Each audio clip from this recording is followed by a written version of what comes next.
This weapon from China is terrifying the U.S. The latest test by China of an advanced hypersonic fractional orbital bombardment system, or FOBS, has sent shockwaves through the U.S. intelligence community.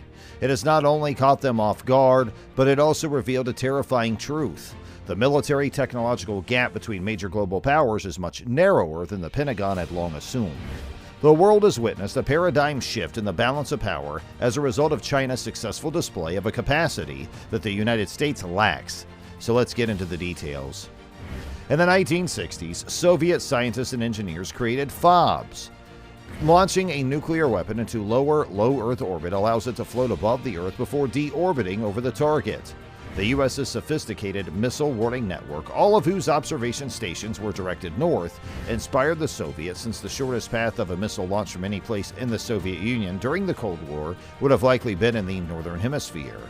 The Fractional Orbital Bombardment System, FOBS or FOBS, could potentially enable the launch of a missile into a pole-to-pole orbit around the Earth, allowing it to travel over the southern region of the mainland United States and cause significant damage. Fortunately, the development of this weapon by the Soviets was prevented due to the United States' enhancement of its early warning systems, which incorporated space-based surveillance to detect missile heat signatures. It is acknowledged that numerous nations, such as the United States and Russia, are currently endeavoring to construct a comparable system. On October 17th, the Financial Times released a report that caused a stir within the intelligence community. The report suggests that China developed and conducted a test of a FOBS in August of this year.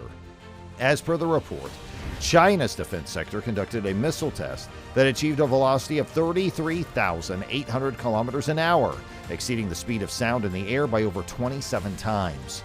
The missile completed one orbit around the planet before ultimately descending and narrowly missing its intended target in China by approximately 40 kilometers. The high velocity at which the vehicle traveled qualifies it as a hypersonic fractional orbital bombardment system, thereby rendering it more challenging to monitor and/or obstruct. According to Taylor Fravel, an expert on China's nuclear weapons and a professor at the Massachusetts Institute of Technology, hypersonic glide vehicles have the capability to operate at lower trajectories and exhibit in-flight maneuverability, rendering them challenging to detect and eliminate. Notwithstanding, specialists in missile technology have argued that in the present era of heightened satellite deployment and ground-based as well as atmospheric sensors, the utility of FOBS may not exceed that of the customary intercontinental ballistic missiles, or ICBMs. ICBMs possess the capability to be launched from a particular continent and effectively hit a target located on a distant continent, similar to FOBS. However, unlike FOBS, ICBMs do not enter into orbit as such. ICBMs typically follow a parabolic trajectory whereby they ascend to altitudes of up to 1,200 kilometers prior to descending towards their intended target. The test is interpreted as a declaration that the United States should not presume that its ballistic missile defense system will shield it from counterattacks in the event of an offensive against China.